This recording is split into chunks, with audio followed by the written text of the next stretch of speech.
Hello friends, welcome to Simi's Edu Center and this is Simi here. Today we are going to start our new chapter Work, Energy and Power of ICSE 10th Physics. आज का हमारा topic है work. Work क्या है? जब हम force apply करते हैं किसी भी ऑब्जेक्ट में, किसी भी बॉडी में और वो ऑब्जेक्ट मूव कर जाता है तो यही है फोर्स। जैसे एक मैन है, जैसे आप फिगर में देख सकते हैं कि एक मैन है जो कार को पुश कर रहा है। कोई भी हॉर्स कार्ट को पुल करता है, बॉय अपस्टेयर्स मूव कर रहा है, तो ये सब क्या है? वर्क है। वर्क डन हो रहा है इसमें। अगर कोई मैन पुश कर रहा है वॉल को, ठीक है, बट वो वॉल मूव नहीं कर रहा है, तो क्या हो रहा है? ये वर्क डन हो रहा है। यहाँ पे वर्क डन नहीं हो रहा है क्योंकि हम फोर्स तो लगा रहे हैं बट यहाँ पे कोई भी डिस्प्लेसमेंट नहीं हो रहा है। तो यहाँ जब अगर ऑब्जेक्ट में डिस्प्लेसमेंट ही नहीं होगा तो वर्क डन नहीं होगा। Work done is equal to 0 होगा। या फिर एक और फिगर है यहाँ पे जिसमें आप देख सकते हैं कि एक कूली है जो कि अपना जॉब कर रहा है, अपने सर में हैवी लोड उठा के ले जा रहा है, ठीक है। तो फिर ये क्या कर रहा है? इसने भी वर्क डन जो किया वो 0 किया। यहाँ पे भी जो हैवी लोड उसके सर में है उसमें कोई डिस्प्लेसमेंट नहीं है, वो स्टैटिक है, वो अपनी जगह में था वहीं पे है। तो यहाँ पे भी work done is equal to 0। Measurement of work. Work जो है दो फैक्टर्स पे डिपेंड करता है। पहला है मैग्नीट्यूड ऑफ फोर्स, जितना फोर्स का मैग्नीट्यूड होगा 10 न्यूटन, 20 न्यूटन, 50 न्यूटन, जितना भी मैग्नीट्यूड होगा फोर्स का। और दूसरा है डिस्प्लेसमेंट, वो ऑब्जेक्ट जो है कितना डिस्प्लेस किया है अपने जगह से, अपने प्लेस से कितना डिस्प्लेस किया है। तो हम लिख सकते हैं कि work done is equal to force into displacement is in the direction of force. Work मतलब फोर्स जितना हम लगा रहे हैं और डिस्प्लेसमेंट जिस डायरेक्शन में हो रहा है वो हो गया वर्क, ठीक है। तो वर्क को हम यहाँ पे लिख सकते हैं W is equal to force into displacement. F force है और S है डिस्प्लेसमेंट, ठीक है। डिस्प्लेसमेंट या वर्क जो है वो स्केलर क्वांटिटी है। सपोज कीजिए कि फोर्स लग रहा है बट कोई डिस्प्लेसमेंट ही नहीं हो रहा है। डिस्प्लेसमेंट नहीं हो रहा है मतलब डिस्प्लेसमेंट ये क्या है? 0 है, ठीक है। तो क्या वर्क डन क्या होगा? यहाँ पे 0 हो जाएगा। अभी हमने पढ़ा कि जब हम फोर्स लगा रहे थे तो डिस्प्लेसमेंट जो हो रहा था वो फोर्स के ही डायरेक्शन में हो रहा था। बट अगर डिस्प्लेसमेंट इंक्लाइंड प्लेन में है तब क्या होगा? तो उसका क्या फॉर्मूला होगा?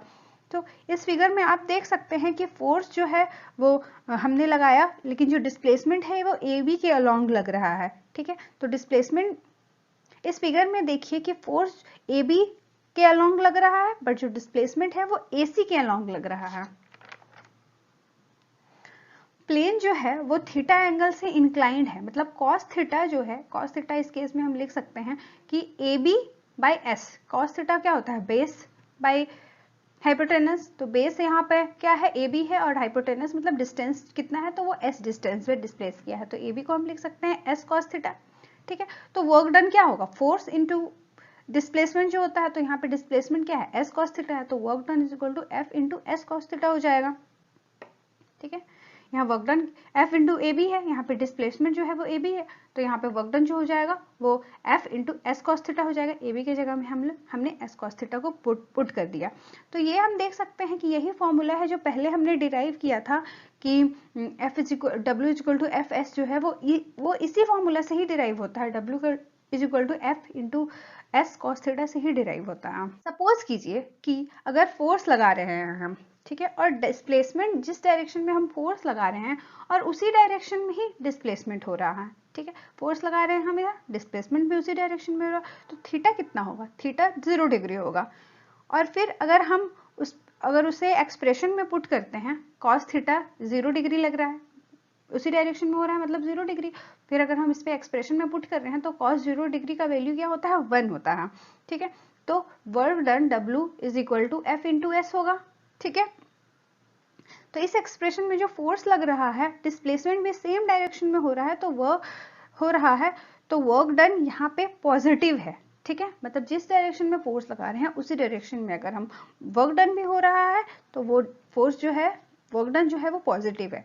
जैसे कि अगर कोई ऑब्जेक्ट है, फ्री फॉल हो रहा है, ऊपर से गिर रहा है, ठीक है, तो उसका हाइट है, वो कुछ हाइट से नीचे गिर रहा है तो h हाइट है, तो वर्क डन यहाँ पे क्या होगा? F इंटू एस, ठीक है।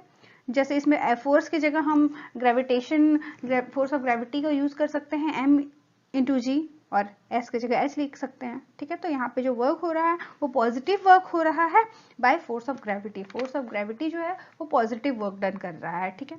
कूली जब लोड उठा रहा है against the force of gravity, जब वो नीचे से उठा रहा है फोर्स, ठीक है, फोर्स ऑफ ग्रेविटी के अगेंस्ट में वो काम कर रहा है, मतलब ये वाला जो वर्क वो कर रहा है वो भी पॉजिटिव वर्क डन हो रहा है और वो भी अगेंस्ट द ग्रेविटी काम कर रहा है वो। नेक्स्ट इज अगर डिस्प्लेसमेंट अपोजिट डायरेक्शन में हो रहा है, ठीक है, हम फोर्स लगा रहे हैं, लेट अस सपोज कीजिए हम इधर फोर्स लगा रहे हैं, जैसा आप फिगर में देख सकते हैं फोर्स इधर लगा रहे हैं और डिस्प्लेसमेंट इधर हो रहा है, तो यहाँ पे थीटा क्या होगा, थीटा यहाँ पे 180 डिग्री होगा और हम जानते हैं कि कॉस 180 डिग्री जो है ये -1 होता है, ठीक है। तो यहाँ पे वर्क डन क्या हो जाएगा, कॉस 180 डिग्री -1, तो work done is equal to -F into S. यहाँ पे वर्क डन नेगेटिव होगा, इट मीन्स फोर्स जो है मोशन को अपोज कर रहा है या स्टॉप करने की कोशिश कर रहा है, ठीक है। जैसे फोर्स ऑफ फ्रिक्शन क्या करता है, स्टॉप करने की कोशिश करता है किसी भी ऑब्जेक्ट को। जैसे कि जब कोई बॉडी मूव कर रहा है तो सरफेस और बॉडी के बीच में फोर्स ऑफ फ्रिक्शन लगता है, ठीक है। फोर्स ऑफ फ्रिक्शन जब लग रहा है तो वो क्या कर रहा है, वो मोशन को अपोज कर रहा है, तो यहाँ पर जो वर्क डन होगा वो नेगेटिव होगा, ठीक है। ये फॉर्मूला से इंप्रूव कर सकते हैं कि यहाँ पे वर्क डन जो है वो नेगेटिव लग रहा है, it means against the friction जो है ये वर्क डन हो रहा है कि अगर डिस्प्लेसमेंट जो है वो परपेंडिकुलर डायरेक्शन में हो, फोर्स के परपेंडिकुलर डायरेक्शन में अगर कोई भी फोर्स लग रहा है, अगर डिस्प्लेसमेंट जो है वो परपेंडिकुलर डायरेक्शन ऑफ फोर्स में हो, ठीक है, तो क्या होगा इस केस में, देखिए कि यहाँ पे फोर्स है फोर्स ऊपर लग रहा है और डिस्प्लेसमेंट इधर हो रहा है, ठीक है। तो यहाँ पे जो थीटा होगा वो 90 डिग्री होगा, ठीक है। तो cos 90 हम जानते हैं कि 0 होता है और 0 जब हम cos 90 डिग्री की जगह में हम 0 पुट करेंगे तो सारा एक्सप्रेशन ही 0 हो जाएगा, that is W is equal to 0 हो जाएगा। जैसे कि अगर कोई कुली वर्क डन कर रहा है, लोड अपने हेड में लेके जा रहा है, तो वो कोई भी वर्क डन नहीं कर रहा है। अगर कोई ऑब्जेक्ट सर्कुलर पाथ में मूव कर रहा है तब भी कोई वर्क डन नहीं हो रहा है, यहाँ पर भी जो वर्क डन होगा वो भी 0 होगा। सेंट्रीपिटल फोर्स जो है वो सेंटर की तरफ लग रहा है, टेंजेंशियल लग रहा है, तो उसमें जो टेंजेंट के अक्रॉस अगर हम थीटा निकाले तो ये भी जो होगा 90 डिग्री होगा, तो यहाँ पे भी हम वर्क डन निकालते हैं तो cos 90 इज इक्वल टू 0 होगा, तो work done is equal to 0 यहाँ पे भी निकलेगा, ठीक है। तो यहाँ से भी आप समझ गए कि यहाँ पे 0 वर्क डन कब होता है, जब परपेंडिकुलर डायरेक्शन में होता है। 3 केसेस हमने पढ़े, first positive work done, next negative work done and third is 0 work done, ठीक है। पॉजिटिव वर्क डन में क्या होता है, जो पैरेलल फोर्स जिस डायरेक्शन में लगा रहे हैं डिस्प्लेसमेंट भी उसी डायरेक्शन में हो रहा है, तो वो है positive work done. Negative work done वो है जो फोर्स हम लगा रहे हैं बट जो डिस्प्लेसमेंट हो रहा है जस्ट अपोजिट डायरेक्शन में हो रहा है, तो वहाँ पे जो वर्क डन होगा वो नेगेटिव होगा क्योंकि थीटा जो है वहाँ पे 180 डिग्री हो जाएगा।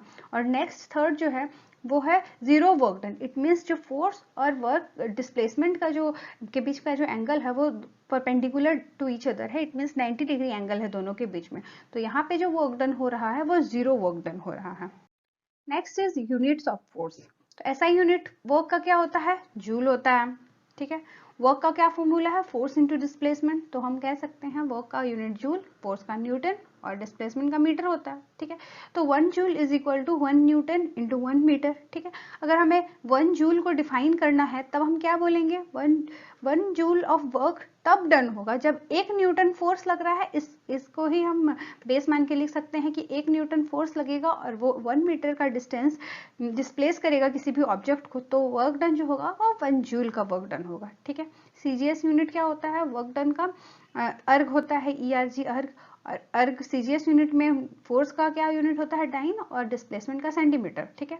तो 1 erg is equal to 1 dyne into 1 centimetre, ठीक है। और जूल और अर्ग का रिलेशन अगर पूछा जाए तो 1 joule is equal to 10 to power 7 erg होगा। Thank you.